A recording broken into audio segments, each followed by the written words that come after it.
Хүмүүн бид яагаад мартдаг талаар эрдэмтэд юу гэж тайлбарлаж байна вэ? За эрхэм та манаас өгөх тавтай морилно уу? Өнөөдөр бид бүгдд маш их чухал хамааралтай. Яагаад мартдаг тухай сонирхолтой сэдв рүү гүнд нь орж сонирхцгоё.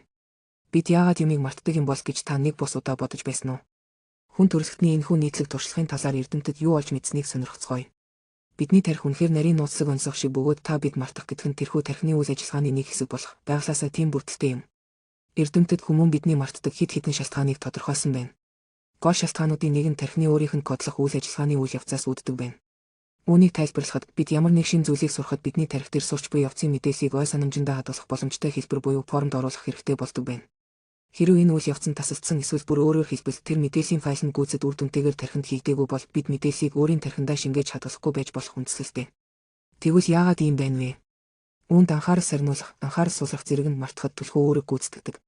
Хэрэв бид шин зүйл сурч буй тэр цаг мөчид та бид бүрэн анхаарал төвлөрч чадахгүй гэсэн бол тэрхүү шалтгааны улмаас бидний тархи уг мэдээллийг зөв хүлээн авч кодлохгүй байж болох бөгөөд тиймээс энэ нь дараа буюу хожим түүнийг эргэн санахад хэцүү болгодог байдал нь хэдийгээр сурч байсан боловч хадгалж чадаагүй мартсан байх жишээтэй.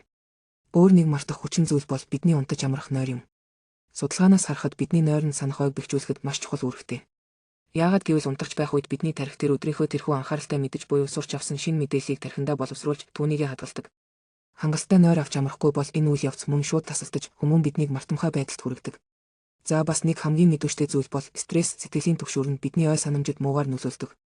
Энэ нь кортизол гэх мэт стрессийн дааврын өндөр түвшин нь тархины мэдээллийг кодлох, мэдээллийг тусган олж авах, ойлгох чадварыг сааруулж саатуулдаг байна. Тиймээс санах ойндоо мэдээллийг илүү сайн хадгалахын тулд стрессийг зохицуулах нь чухал юм. Хувь хүний өөрийн зохион байгуулалт сурах зүйлсийн давталтанд мартахтай тэмцэх чухал гол стратеги юм. Өөрсдөө бид мэдээлэлд анхаарлаа хандуулж олон удаа давтах, утга учиртай байдлаар системтэй зохион байгуулах нь бидний ой санамжийг бэхжүүлж аливааг тод эргэн санахад хялбар болгодог. За тэгээд хүмүүн бидний нас ихэх тусам бидний ой санамж аяндаа өөрчлөгддөг. Эрдэмтэд нас ихэх тусам ой санамж муудах нь тархины бүтэц, үйл ажиллагааны өөрчлөлттэй холбоотой гэж бас үздэг. Гэсэн хэдий ч танд дуулах чухал сайн мэдээ бол бид хэдийгээр нас ихсэн ч оюун ухааныг идэвхтэй байлгаж, тархийг идэвхжүүлэх үйл ажиллагаа явуулах нь бидний ой санамжийг нас ихсэн ч хурц тод байлгахад чиглүүлж тусалдаг байна. Мартах гэдэг нь хүний амьдралын хэвийн үйл явцын нэгэн хэсэг гэх боловч яагаад ийм зүйл болдгийг бид мэдэж ойлгох нь өөрсдийнхөө ой санамжаа сайжруулах алхам хийхэд бидэнд ашигтай.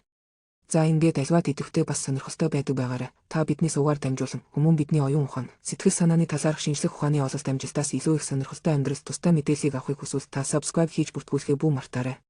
Мөн та бусаддаа share хийж лайк өгч биднийг дэмжиж болно.